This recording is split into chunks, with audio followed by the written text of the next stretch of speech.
على فراقك حبيبي مرت سنة. كلمني عن شكل السماء واحكيلي عن حضن المسيح، عايش هناك فرح وغنى وأكيد يسوع حضنه المريح. كلمني عن صوت الفرح وعن السلام والارتياح، أكيد هناك مفيش ألم وأكيد مفيش ذل وجراح. ما بتشيلش هم ومش بتفكر، كلمني واحكي أكتر وأكتر. إزاي بيكون شكل العيد؟ ترانيم تهليل أفراح بتزيد. مرتاح أكيد أيوة بتوحشني لكن فرحان إنك سعيد. شايف الملايكة والقديسين دايما بفرح مرنمين ومهللين.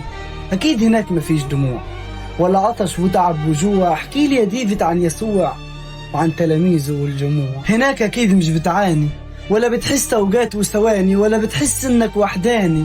هيكل جديد وجسم نوراني، أفراح طول الأوقات وأغاني.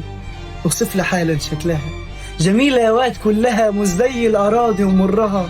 هناك مفيش دموع سكيبة ولا إحساس بأي خيبة، موطن أمان وراحة نفوس مش زي الأرض الكئيبة.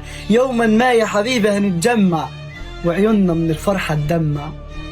ومهما تمر أيامنا شايفينك لسه قدامنا، موجود وبتيجي في أحلامنا وبتوحشنا ومفتقدينك. كلنا بنحبك فاكرينك، لكن يا بختك يا حبيبي بتعيش في السما أحلى سنين. يلي سافرت السما وحشنا، ولا شيء يوم عنك هيحوشنا، وحنيننا هو باين في وشوشنا.